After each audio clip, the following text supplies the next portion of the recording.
Continuing on finding flaws with the two-state solution, Gaza is a tremendous area where we find that there's much to that using Gaza as the model shows that a two-state solution wouldn't work.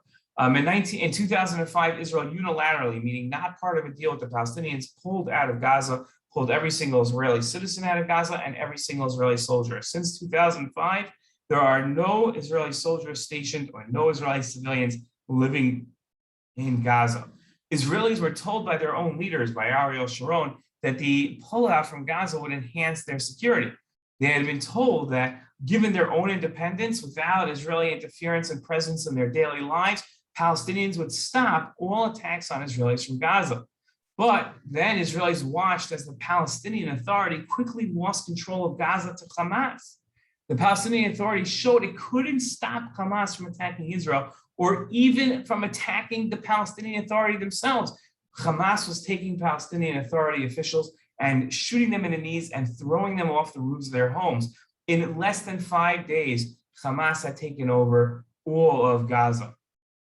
Israelis saw that just like in Lebanon, an Israeli withdrawal from land would lead to a staging ground for Palestinian attacks on Israel. That's what they saw happening in Gaza, right? Israelis worry that the same Hamas takeover with attacks on Israelis and over 25,000 rockets fired from Gaza to Israel would happen from Judea and Samaria if Israel pulled out to create a Palestinian state.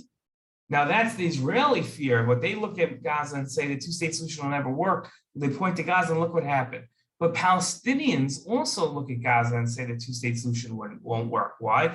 Because they watched as Israel pulled its army, people, and towns from Gaza, and in their eyes did so in a way that set the Palestinian Authority up for failure. They didn't coordinate this with the Palestinians. They did this on their own in a way that would set the Palestinian Authority up for failure and have Hamas take over. Almost the Palestinians accused Israel of wanting that situation so they would never have to give up the West Bank. Israel set the Palestinian Authority up for failure, so Israel could later claim that the Palestinians can't manage their own land independently. They claim that Israel's closed off its borders, occupying it from all around.